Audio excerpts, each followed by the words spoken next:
আমরা প্রথমেই দুটো বায়া স্ট্রিপকে এইরকমভাবে জুড়ে নেব। বায়া স্ট্রিপ কী করে কাটতে হয় এর আগের অনেক ভিডিওতে আমি আপনাদের সাথে শেয়ার করেছি। আর যদি আপনার সেটা বুঝতে অসুবিধা হয়ে থাকে তাহলে আমাকে কমেন্ট করুন, আমি পরের ভিডিওতে শেয়ার করে দেব। তো এইরকমভাবে আমরা বায়া স্ট্রিপটা জুড়ে নিলাম।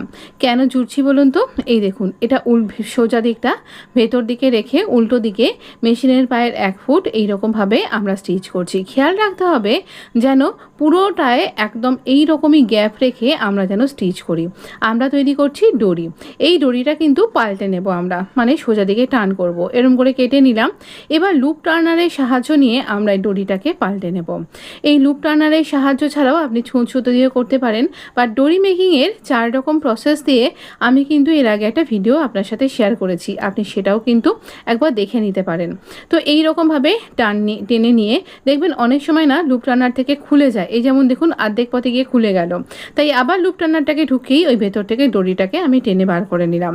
এবার এই কুর্তির ওপরের দিক থেকে এইরকম কোনা করে ফ্যাব্রিকটা বেঁচে গেছে, এটা দিয়েই একটা আমি লাটকান তৈরি করছি।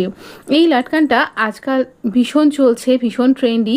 তো এই অংশটা জুড়ে নিয়ে করলে বেশি ভালো হতো, পরেরটায় আমি তাই করেছি। এইরকম কোনা করে আমি এটা জুড়লাম, মানে এখান থেকেই বাস স্ট্রিপটা বার করেছিলাম আর তারপরেই বাকি অংশটা রয়ে গেছিলো, সেটা দিয়ে আমি এরকমভাবে লাটকানটা তৈরি করছি। এখানটা সমান করে কেটে দেব, তাই কোনো মাপ আমি বলতে পারলাম না, সেটা আপনি শুধু দেখতে পাচ্ছেন। এইরকম লাটকানটা তৈরি করলাম। এবার এইখানে ওই ট্রায়াঙ্গেলের একটা দিক আমি জুড়ে নিয়েছি যাতে ওই খোলা অংশটা দেখা না যায়। তো এইভাবে একই রকমভাবে আমি এটাকে জুড়ে নিলাম আর এই রকমভাবেই স্টিচ করে নেব। তাহলেই আপনি ভাইরাল লাটকান ডিজাইন তৈরি করে ফেলতে পারবেন। এইটা ভীষণ প্রচলিত এখন, এটাকে বিভিন্ন লেয়ারে বা ডাবল ফ্যাব্রিক দিয়েও করা যায়। আমি না হয় সেটা আরেকদিন আপনার সাথে শেয়ার করব। আপাতত এই লাটকানটা কেন করলাম একবার দেখিয়ে দিই। এই ডরি লাটকানটা আমি লাগিয়েছি এই আংরাখা কুর্তি ডিজাইনটা। এই আংরাখা কুর্তি ডিজাইনটা এই লাইন কুর্তি এবং এর cutting stitching tutorial video already আমার চ্যানেলে আপলোড করা হয়ে গেছে।